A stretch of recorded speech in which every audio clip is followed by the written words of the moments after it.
الرحيم. باب قتل كعب بن الأشرف بالسند المتصل منا إلى الإمام الهمام الحافظ الحجة أمير المؤمنين في الحديث أبي عبد الله محمد بن إسماعيل الجعفي البخاري رحمه الله قال حدثنا علي بن عبد الله قال حدثنا سفيان قال عمرو سمعت جابر بن عبد الله رضي الله عنهما وعنهم يقول قال رسول الله صلى الله عليه وسلم من لكعب بن الأشرف فإنه قد آذى الله ورسوله. فقام محمد بن مسلمة رضي الله عنه فقال يا رسول الله أتحب أن نقتله؟ قال نعم. قال فأذن لي أن أقول شيئا. قال قل. فأتاه محمد بن مسلمة رضي الله عنه فقال إن هذا الرجل قد سألنا صدقة وإنه قد عنانا وإني قد أتيتك أستسلفك.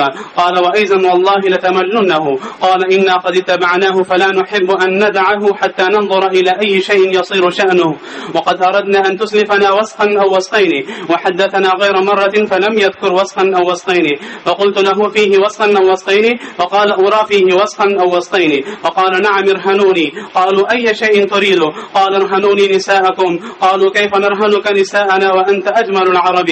قال فارهنوني أبناءكم. قالوا كيف نرهنك أبناءنا فيسب أحدهم فيقال رهن بوسخ أو وسخين هذا عار علينا ولكننا نرهنك اللأمة. قال سفيان يعني السلاح. فوعده أن يأتيه فجاءه ليلا ومعه أبو نائلة رضي الله عنه وهو أخو كعب من الرضاعة فدعاهم إلى الحصن فنزل إليهم فقالت له امرأته أين تخرج هذه الساعة؟ فقال إنما هو محمد بن مسلمة وأخي أبو نائلة رضي الله عنهما. وقال غير عمرو قالت أسمع صوتا كأنه يقطر منه الدم. قال إنما هو أخي محمد بن مسلمة ورضيع أبو نائلة إن الكريم لو دعي إلى طعنة بليل لأجاب. قال ويدخل محمد بن مسلمة معه برجلين. قيل لسفيان سماهم عمرو؟ قال سمى بعضهم. قال عمرو جاء معه برجلين وقال إذا ما جاء وقال غير عمرو وأبو عبس بن جبر والحارث بن أوس وعباد بن بشر. قال عمرو وجاء معه برجلين وقال إذا ما جاء فإني قائل بشعره فأشمه فإذا رأيتموني استمكنت من رأسه فدونكم فاضربوه. وقال مرة ثم أشمكم فنزل إليهم متوشحا وهو ينفخ منه ريح الطيب. وقال ما رأيتك اليوم ريحا أي أطيب. وقال غير عمرو قال عندي أعطر سيد العرب وأكمل العرب. قال عمرو فقال أتأذن لي أن أشم رأسك؟ قال نعم. فشمه ثم أشم أصحابه ثم قال أتأذن لي؟ قال نعم. فلما استمكن منه قال دونكم فقتلوه ثم أتوا النبي صلى الله عليه وسلم فأخبروه.